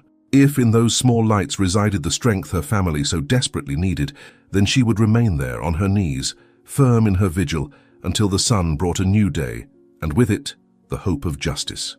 The courtroom emanated a solemn and oppressive atmosphere that morning, its austere walls silently witnessing another human drama about to unfold. Lauren entered escorted by 2 police officers, the sound of her handcuffs echoing painfully through the chamber as she tried to maintain her dignity in her already worn prison uniform. Her eyes, marked by sleepless nights, quickly scanned the room, pausing for a moment on Beatrice's elegant figure, who smiled discreetly beside her husband in the front row. Beatrice displayed an impeccable posture in her designer outfit, her fingers delicately intertwined in her lap as she whispered something to Richard, who maintained a serious and distant expression. Her expensive perfume hung in the air, cruelly contrasting with the heavy atmosphere of the courtroom, as if even her scent wished to demonstrate superiority. At the back of the room, hidden among the spectators, Emily held Henry's hand tightly, her small body trembling slightly as she watched her mother being led to the defendant's bench. The flash drive Emily kept in the pocket of her Sunday dress seemed to burn against her chest, carrying the weight of all the truth that was about to come to light. Henry, in his only but carefully ironed suit for the occasion, maintained a serene expression that did not reveal the storm of emotions within him. His experienced eyes did not miss a single one of Beatrice's movements, registering every false smile, every studied gesture she executed for her invisible audience. The judge entered the courtroom, prompting an immediate silence from everyone present. His austere face scanned the room, pausing momentarily on Lauren, who kept her head down, her handcuffed hands trembling slightly on the table. The public defender assigned to the case nervously flipped through his notes, clearly unprepared, and possibly intimidated by the presence of the expensive lawyers hired by Beatrice, who displayed confident smiles as they organized their documents. Emily watched everything with attentive eyes, her childlike heart beating rapidly as she waited for the right moment to act. The plan they had devised now seemed frighteningly real, to wait for the final remarks, when everyone would believe Lauren's fate was already sealed, and then reveal the truth no one expected to hear from a child's mouth. Henry gently squeezed her hand, a silent gesture of support and courage, as the prosecutor rose to begin his argument. The heavy silence that hung in the courtroom was interrupted only by the confident voice of the prosecutor, who continued to unravel arguments against Lauren, solidifying the narrative constructed by Beatrice. However, neither she nor anyone else in that room could have imagined that a small 8-year-old warrior was about to unravel this entire web of lies. Emily took a deep breath, feeling a lump form in her throat. Her small body trembled slightly, but she knew she couldn't hesitate. Her moment was coming, and when it did, her voice, so fragile and pure, would be stronger than any lie spoken in that courtroom. "Your Honor, in light of the evidence presented," the judge's grave voice echoed through the courtroom, preparing to deliver the sentence that would seal Lauren's fate, when a child's scream cut through the air like a bolt of lightning. "Stop! My mom is innocent!" Emily ran down the central aisle, her small steps echoing on the marble floor as everyone present turned, stunned, to the source of that unexpected interruption. Lauren's head snapped up, her eyes wide with fear as she saw her daughter running towards the judge. "What is the meaning of this?" the magistrate thundered, his face flushing with irritation. "Guards, remove this child immediately." But Emily, with a courage that only a daughter's love could inspire, continued advancing, holding the flash drive aloft like a torch of hope. "Your Honor, please. I have evidence. Miss Beatrice set this all up. I heard her confessing." Beatrice abruptly rose from her chair, her elegant face losing color as her hands nervously clutched her designer purse. The judge pounded his gavel forcefully, demanding order in the now buzzing courtroom filled with murmurs and gasps of surprise. "Young lady, this is a court of justice, not a playground. We cannot allow interruptions of this nature." Emily, however, stood firm, her small legs trembling but her voice surprisingly clear and determined. "You always say you seek the truth, don't you? Then you need to hear these recordings. Ms. Beatrice confessed everything. She stole the money to help her brother and put it in my mom's bag." A heavy silence fell over the courtroom as the judge studied the small figure before him. There was something in the determination of those childlike eyes that made him hesitate before calling the guards again. Henry took advantage of this moment of indecision to approach, gently resting his hands on Emily's shoulders. "Your Honor," he said respectfully, "this girl is a witness to something serious. Please give her a chance to present the evidence." Lauren watched the scene with silent tears streaming down her face, her heart torn between pride in her daughter's courage and fear of what might happen. "Very well," the judge sighed after a moment's reflection. "Considering the exceptional nature of this situation, I will allow you to present this alleged evidence. But I warn you, if this is some kind of prank..." Emily didn't wait for him to finish, hurrying towards the court officer with the flash drive. Beatrice rose again, her voice now trembling, losing all its former elegance. "Your Honor, this is an outrage. We cannot allow a child..." But her words were cut off by the sound of her own voice, coming from the courtroom speakers, confessing every detail of her criminal scheme. The judge's face transformed second by second as the recording played, his severe, controlled expression giving way to a mixture of shock and indignation as the truth was revealed, raw and undeniable, through Beatrice's recorded voice. The silence in the courtroom was absolute, as if everyone there was holding their breath, absorbing every word echoing from the speakers. The calculated confessions, the coldly architected lies, the manipulation of evidence, it was all there laid bare for anyone to hear. The judge frowned, drumming his fingers on the polished wooden desk as his jaw clenched. He adjusted his glasses on his nose, as if needing to see more clearly the extent of the injustice unfolding before him. The room seemed smaller, more suffocating, taken by the weight of that revelation. Emily remained standing, her small shoulders squared with a courage that contrasted with her young age. Her tiny hands were now intertwined with Henry's, seeking in him the strength she had, until that moment, had to carry alone. Her gaze never wavered, fixed on her mother's figure, silently weeping on the defendant's bench. But this time, they were not tears of fear or helplessness. They were tears of relief, of hope, of a woman who, after so much suffering, finally saw the truth rise above injustice. The murmur among those present began to grow, a mixture of disbelief and outrage, as if each person there was processing the fact that they had been deceived for so long. Beatrice's lawyer shifted uncomfortably in his chair, avoiding looking at her. The prosecutor, who had once seemed convinced of his case against Lauren, now had a flushed face, unable to hide his embarrassment. The truth, carried by a child's courage, was finally beginning to illuminate the shadows of that injustice. And in that moment, The courtroom was not just a stage for judgments, but an altar where truth, so fragile and powerful, finally triumphed over lies. The entire courtroom remained in deathly silence as Beatrice's recorded voice echoed from the speakers, each of her words like a nail in the coffin of her own lies. Her face, once a mask of elegance and superiority, now crumbled into an expression of growing panic. Her hands, which moments before had gestured with such confidence, now trembled uncontrollably as she tried in vain to remain standing, her knees buckling under the weight of her own exposed guilt. "How could you?" Richard's voice cut through the silence as the recording ended, his face contorted in a mixture of horror and revulsion as he stared at his wife. "You destroyed an innocent woman's life to protect your brother, left a child without a mother. All this time." His words came out choked by indignation as he instinctively moved away from Beatrice, as if her proximity contaminated him with that newly discovered cruelty. The elegant woman everyone admired now sobbed uncontrollably, her face buried in her hands, her entire aristocratic poise crumbling like a house of cards. The judge, recomposed from the initial shock, made a decisive gesture towards the court officer. "Remove Miss Lauren's handcuffs immediately," he ordered, his voice carrying a mixture of authority and remorse, "and call the police to escort Ms. Beatrice." The metallic sound of the handcuffs being unlocked echoed through the courtroom like music to the ears of all who witnessed that moment of justice. Lauren, still trembling, massaged her bruised wrists as silent tears of relief streamed down her face, her eyes fixed on Emily, who was smiling through her own tears. "Beatrice, I demand to know everything," Richard roared, his voice shaking with contained rage. "How much of our money did you divert to cover your brother's scams?" But Beatrice, now a shadow of the haughty woman who had entered the courtroom, merely mumbled incoherent apologies, her entire body shaking as she watched two police officers approach her.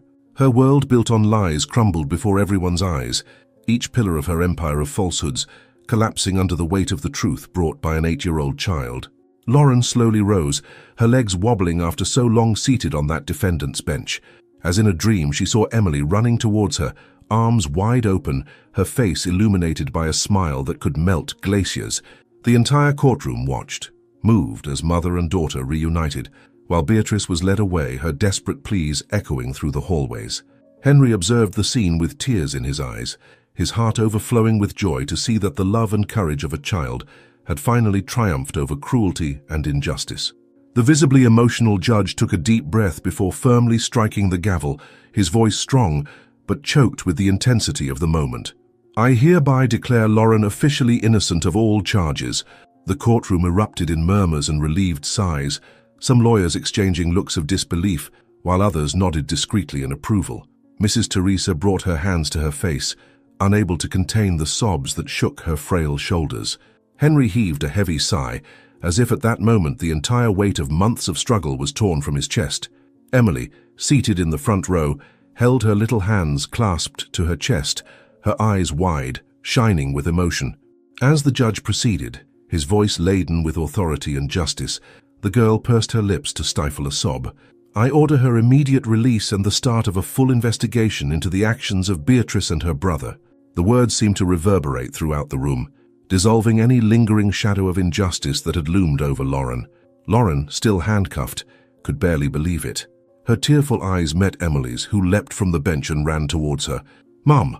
The childish cry broke the silence and broke the barriers between them. The guard escorting her hesitated for a moment, but soon unlocked the handcuffs. As soon as her wrists were free, Lauren fell to her knees, opening her arms to receive Emily, who threw herself against her in a tight embrace. The truth, born in Emily's small hands and nurtured by Henry's unwavering faith, had finally prevailed, proving that even in the darkest moments, the light of justice can shine through a child's innocence. The courtroom, once a stage for tears of despair, now witnessed a reunion forged by love and courage. The once austere and oppressive courtroom was transformed into a scene of pure emotion as Lauren, finally freed from her shackles, ran towards her daughter. Her arms trembled with eagerness as she lifted Emily off the ground, pressing her against her chest as if to make up for every second of forced separation. The prison uniform, which moments ago symbolized her humiliation, was now stained with their tears of joy as sobs of happiness echoed through the silent chamber. "My little warrior, my love," Lauren whispered between kisses and tears, her hands caressing Emily's hair as if needing to reassure herself that this was not just another dream in her lonely cell. How brave you were, my daughter. How strong you were." Emily only tightened her grip around her mother's neck, her small body trembling with the emotion of the moment as Henry slowly approached, his own eyes moist, witnessing the fruit of all his dedication and faith.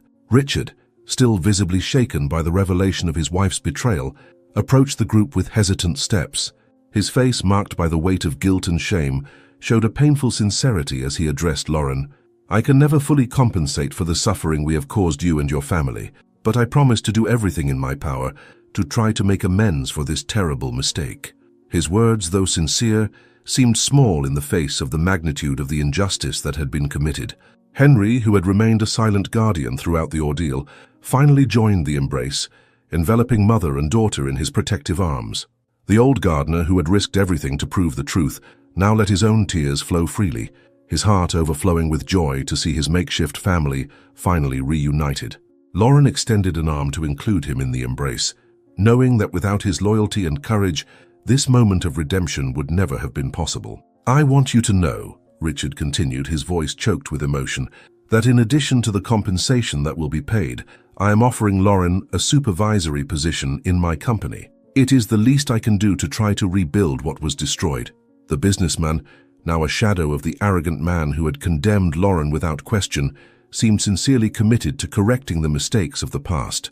Lauren, still embracing her daughter and Henry, merely nodded silently, her heart too full of joy in the moment to think about material compensation. Those present in the courtroom observed the scene with tearful eyes, many discreetly wiping away the tears that insisted on falling. The atmosphere, once charged with tension and uncertainty, was now filled with an emotion so intense it seemed palpable. The imposing columns of the courtroom, which had so often witnessed cold and impersonal decisions, now reflected the glow of the moist eyes of lawyers, journalists, and ordinary citizens who found themselves unable to remain indifferent in the face of this moment of justice and redemption. The judge himself, a man known for his stern and uncompromising demeanor, leaned forward slightly as if he needed a moment to regain his composure. His hands clasped on the desk betrayed his inner struggle to maintain his bearing. It was uncommon to see justice so purely and incontestably restored, especially by a child who, against all odds, had brought the truth to light. Emily, still in her mother's arms, pressed her small fingers against the fabric of Lauren's clothing, as if fearing that it was all a dream about to vanish. But this time, there were no more secrets, no more fear. She could smile without the crushing weight of the burden she had carried for so long. Lauren's hands gently caressed her daughter's hair, and as she pulled away to look into her eyes, they exchanged a smile laden with relief and love. The world around seemed to have shrunk, and in that moment nothing else mattered. Emily knew that her courage had not only freed her mother, but had also shown everyone that justice, though sometimes slow and tortuous, always finds its way through pure and determined hearts. And in that courtroom, before so many witnesses, love and truth had triumphed in the grandest way possible. 1 week after the trial, Lauren found herself sitting in Richard's elegant office, still trying to process the extraordinary turn her life had taken. The visibly transformed businessman slid documents across the mahogany desk, while explaining the terms of the compensation and his new job offer. The amount written on the paper made Lauren hold her breath. It was more money than she had ever dreamed of seeing in her entire life, enough to secure not only her future, but also Emily's complete education. "Lauren, I know no amount can erase what you've been through," Richard began, his voice carrying a weight of sincere remorse. "But I want you and Emily to have a dignified life from now on. In addition to the compensation, I'm offering you the position of general supervisor in my new service company. You'll have a team under your command, and you'll be able to implement all the changes you've always wanted to see in the treatment of employees." Lauren listened attentively, her hands still trembling slightly as she held the documents that represented such a drastic change in her reality. At Emily's school, a special ceremony had been organized to honor the extraordinary courage of the young student. The auditorium was packed with students, teachers, and journalists, all eager to celebrate the girl who had faced an entire court to save her mother. Emily, wearing her prettiest dress, sat between Lauren and Henry in the front row, her small hands intertwined with theirs, as the principal spoke about bravery, truth, and justice. "This extraordinary young woman has taught us that courage has no age," the principal declared, her voice choked with emotion, "and that truth, when carried by a pure heart, has the power to tear down even the highest walls of injustice." The city's mayor, present at the ceremony, approached the podium with a special medal of honor for merit, specially created to recognize Emily's act of bravery. This medal, he announced, represents not only the courage of an extraordinary girl, but also serves as a reminder that justice can flourish through the most unexpected actions. Emily, as she stepped onto the stage to receive the honor, trembled with emotion as the audience applauded standing. Lauren and Henry, watching the scene with tears in their eyes, felt their hearts overflowing with pride. Richard, who was also present at the ceremony, took the opportunity to make another significant announcement. In honor of Emily's courage, I'm creating a foundation that will offer free legal support to families unjustly accused. The name of the foundation will be Project Emily, Justice and Truth, and its first headquarters will operate in the former office where it all began. The announcement was met with a new wave of applause as Emily, still on stage, smiled shyly, her face flushed with attention and the profound meaning her actions had achieved. Henry, now appointed administrator of the new foundation, watched it all with a serene smile, knowing that his garden of hope had finally blossomed in the most extraordinary way possible. Lauren, for her part, alternated between wiping her own tears and applauding her little heroine, hardly believing the miraculous transformation their lives had undergone. The nightmare of prison now seemed like a distant dream, replaced by the bright reality of a future full of possibilities that lay before them. The ceremony ended with Emily approaching the small makeshift stage in the auditorium, firmly holding the folded paper where she had written her speech. The microphone seemed too big for her small hands, but her posture was firm, determined, as if she knew that every word there carried a much greater meaning than she herself. Silence fell over the hall, interrupted only by the soft sound of the leaves rustling outside and the emotional breathing of those present. The late afternoon light filtered gently through the large windows, tinting the chairs and faces with a warm golden glow. Emily cleared her throat softly before beginning to read, her childlike voice sounding clear and full of emotion. Mom always taught me that the truth is like a flower. Sometimes it takes a while to grow, but when it blooms, its beauty can change the whole world. Her words, simple and full of meaning, made some people in the audience hold their breath as if they feared missing a single detail of that moment. She paused briefly, taking a deep breath before continuing. Today I want to thank everyone who believed in me, especially Uncle Henry, who taught me that even the smallest seeds can turn into the strongest trees. Her voice faltered slightly on the last sentence, betraying the wave of emotion that threatened to overflow, but she managed to conclude. The auditorium was filled with a silent commotion. Some faces were bathed in discreet tears, others smiled with a heavy heart, absorbing the depth of the words of a girl who, despite her young age, carried a rare wisdom and an unbreakable spirit. As soon as she finished, Emily dropped the paper and ran without hesitation into her mother's open arms. Lauren enveloped her tightly, pressing her against her chest, as if she wanted to protect her from any suffering the world might still try to impose. That embrace was not just a reunion. It was a symbol of everything they had overcome, of a love that no injustice had been able to destroy. The sound of applause and stifled sobs filled the space, echoing like a melody of hope and redemption. In that moment, everyone present knew they were witnessing something much greater than a ceremony. They were seeing the triumph of truth, the strength of love, and the certainty that, despite all difficulties, justice had finally blossomed. The aroma of homemade treats filled Miss Teresa's modest home, where dozens of colorful balloons danced gently with the breeze coming through the open windows. The grandmother had spent the entire day preparing Lauren and Emily's favorite dishes, turning the small residence into a true celebration sanctuary. The sound of approaching footsteps at the door made her heart race, while the hidden guests tried to hold their breath in anticipation of the moment when the family would finally return home. Surprise! The burst of joyful voices made Emily jump in fright as the door opened, her eyes widening with excitement at the sight of all the smiling faces that awaited them. Lauren, still wearing the simple clothes that had replaced her prison uniform, brought her hands to her face, tears of joy welling up once again at the affection stamped in every detail of the improvised decoration. Mrs. Martha, the former mansion's cook, ran to embrace her, followed by other staff members who had always believed in her innocence. Henry, Richard's voice rose above the commotion as he approached the old gardener with an envelope in his hands. Your loyalty and wisdom are exactly what we need in the administration of the new foundation. I would like you to accept being not only the administrator, but also one of the project's directors. The gardener, still wearing his only threadbare suit from the trial, looked incredulously at the document detailing his new position, one that would allow him to continue caring not only for flowers, but also for people in need of help. Mrs. Teresa circulated among the guests with a tray of snacks, her face radiant with happiness at seeing her family finally reunited and restored. Emily ran from one side to the other, proudly showing her medal to everyone, occasionally stopping to hug her mother, as if she needed to make sure it wasn't a dream. Former co-workers shared stories from their time at the mansion, now without the weight of the fear Beatrice had imposed on everyone. "You are my true family," Lauren declared, her voice choked with emotion as she observed all those who had remained by her side during the storm. "Each one of you kept a piece of the truth in your heart, kept hope alive when I had already lost mine." Henry, now officially appointed administrator, raised his glass in an emotional toast to the truth which, like the most beautiful flowers in the garden, always finds a way to bloom, no matter how hard they try to suffocate it. The guests raised their glasses in response, celebrating not only Lauren's freedom, but the triumph of justice and love over cruelty and lies. The party continued into the night, filling the modest house with laughter, music, and the pure joy of hearts that could finally beat in peace. The scent of homemade food still lingered in the air, mingled with the soft perfume of the flowers Mrs.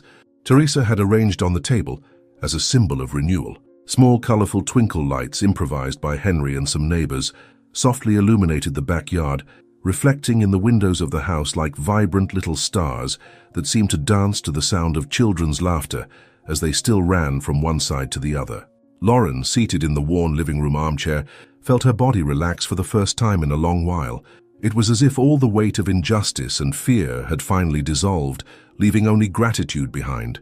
Emily, nestled in her lap, had fallen asleep with a serene smile on her lips, her tiny fingers still intertwined in her mother's hair strands, as if fearing that by letting go, everything might disappear like a dream. Henry sat down beside them, watching the scene with a tender look. "She fought for you, Lauren, with a courage few adults would have." His voice sounded choked, and upon noticing this, he discreetly wiped his eyes, disguising his emotion. Lauren smiled, holding her daughter tightly against her chest. "And I would fight 1,000 times for her," she whispered in response. The future, once so uncertain and frightening, now opened before them like a garden in spring, promising days of joy, dignity, and restored love. Hope had blossomed again, and Lauren knew deep in her heart that this was only the beginning of a new and luminous journey. Beatrice stared at the unrecognizable reflection in the cell mirror, her once impeccable hair now disheveled, the prison uniform replacing her designer clothes. The fall had been dizzying. In just 1 week, her perfect life had crumbled like a sandcastle hit by the tide. The newspaper headlines spared no details about how the elegant socialite had plotted against an innocent employee, turning her name, once synonymous with prestige, into an example of cruelty and injustice. Richard had filed for divorce the day after the trial, his parting words echoing like hammers in her mind. "You didn't just destroy an innocent family, Beatrice. You destroyed everything I believed about you, about us."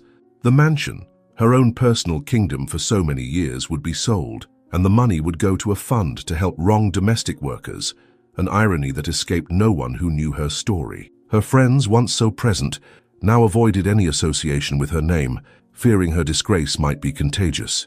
Her brother, pressured by the police and abandoned by the criminals who threatened him, didn't take long to confess everything. In a devastating testimony, he revealed not only his own misdeeds, but every detail of Beatrice's involvement in his illicit activities. Investigators uncovered an extensive money embezzlement scheme, involving not only the theft that had incriminated Lauren, but years of suspicious transactions and financial manipulations.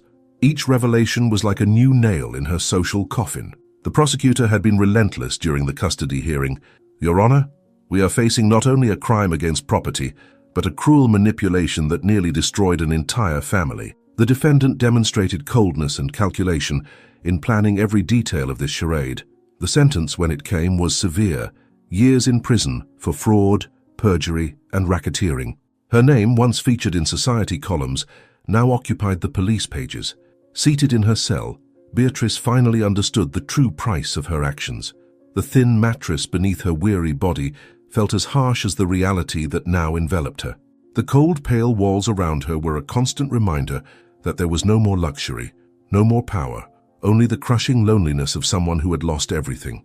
The small barred window cast distorted shadows on the floor, and the distant echo of murmuring voices traveled through the damp prison corridors, reinforcing the stifling feeling that this would be her new home for a long time. It wasn't just the loss of freedom that consumed her, nor the broken marriage or shattered social status. What hurt most was the cruel discovery that her own nature, which she had always considered refined and superior, had revealed itself to be petty and cruel in the eyes of the world. The powerful, sophisticated and strategist woman she once was now amounted to nothing more than a common prisoner, relegated to oblivion. And worse than that, she hadn't been defeated by rivals of her stature, nor destroyed by other powerful forces, nor by the blows of influential adversaries. No, her ruin had been sealed by something she had never foreseen, the unwavering courage of a child. The image of Emily, so small and fragile, standing before an entire courtroom to save her mother, haunted her thoughts night after night, relentlessly invading her nightmares. The determined look in the girl's eyes, her steady voice despite her fear, echoed as a torturous reminder that everything Beatrice represented, lies, manipulation, power through fear, had been crushed by a much more powerful force, the truth. She lowered her head, closing her eyes, but there was no refuge in the dark. The weight of the past was inescapable, and now within that cold cell, she finally understood that her punishment wasn't just imprisonment.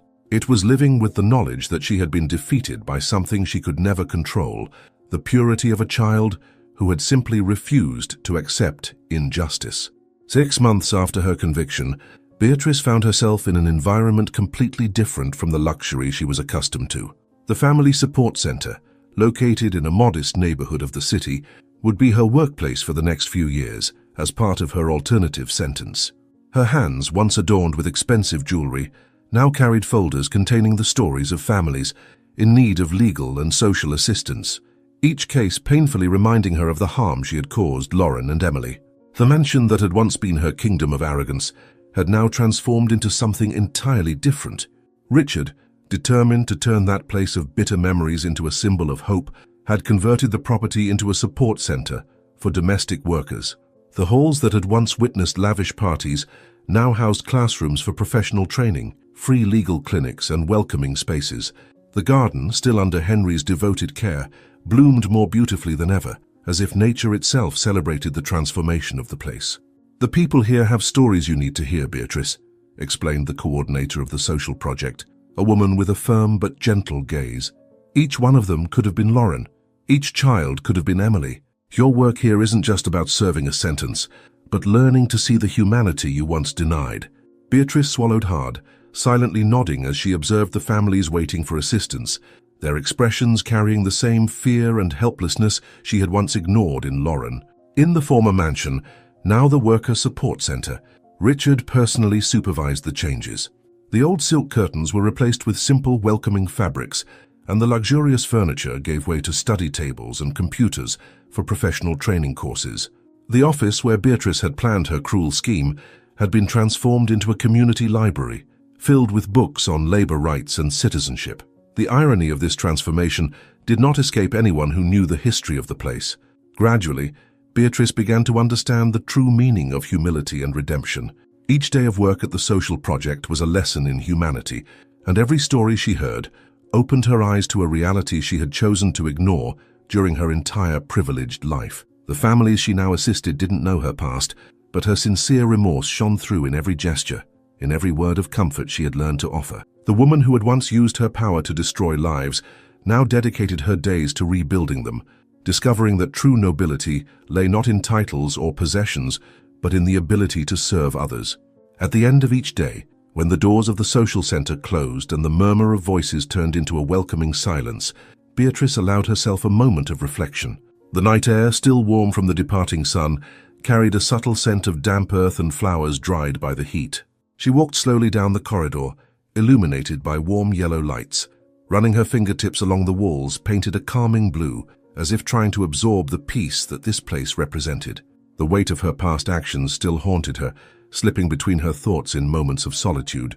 The memories of the woman she had been, cold, calculating, driven by pride and power, still pursued her, whispering doubts about her ability to change. But then, the smiles appeared. Each face that looked at her with gratitude, each sincere glance from someone who felt welcomed there, reminded her that no matter how terrible her past had been, she could still do something meaningful with her present. Redemption, she had learned, wasn't about regaining what she had lost, for some things are irreparable. Instead, It was about daily reconstruction, the small gestures that made a difference, the conscious choice to transform her fall into an opportunity for moral elevation. As she passed through the main hall, she observed the empty chairs, where just hours earlier children had laughed and learned, women had shared stories of struggle and overcoming, and men had found the strength to start anew. She sighed, feeling the echo of her own words spoken that very afternoon. Power without compassion is the most dangerous of traps, and now she knew that better than anyone. A year had passed when Emily crossed the gates of the old mansion, now the Worker Support Center, firmly holding her mother's hand. Lauren, elegant in her new role as supervisor, guided her daughter through the transformed hallways, where ostensive luxury once reigned and now a welcoming atmosphere of hope prevailed. The sound of lively voices came from the improvised classrooms, where domestic workers learned about their rights and developed new professional skills. It was then that they saw her. Beatrice was sitting in a simple room, assisting a young mother in filling out documents for legal assistance. Her face, once marked by arrogance, now showed a humble serenity that surprised both Lauren and Emily. There were no more expensive jewelry or designer clothes, just a simple woman wearing a social center uniform, dedicated to helping those she once despised. Upon noticing their presence, Beatrice momentarily froze, her hands slightly trembling over the papers she held. "Emily," Beatrice whispered, rising hesitantly from her chair, "you've grown so much." The girl, now 9 years old, curiously observed the transformation of the woman who had caused so much harm to her family. There was no longer fear in her childlike gaze, only a wisdom beyond her years that seemed to understand the transformative power of sincere remorse. Lauren remained silent, her hands still intertwined with her daughter's, witnessing that surreal moment of encounter between past and present. "I never had the opportunity to say in person," Beatrice began, her voice choked with emotion, "how much I regret everything I did. Every day here, helping families that could have been yours, makes me understand even more the extent of the harm I caused." Silent tears streamed down her face as Emily approached her, surprising everyone with an unexpected gesture.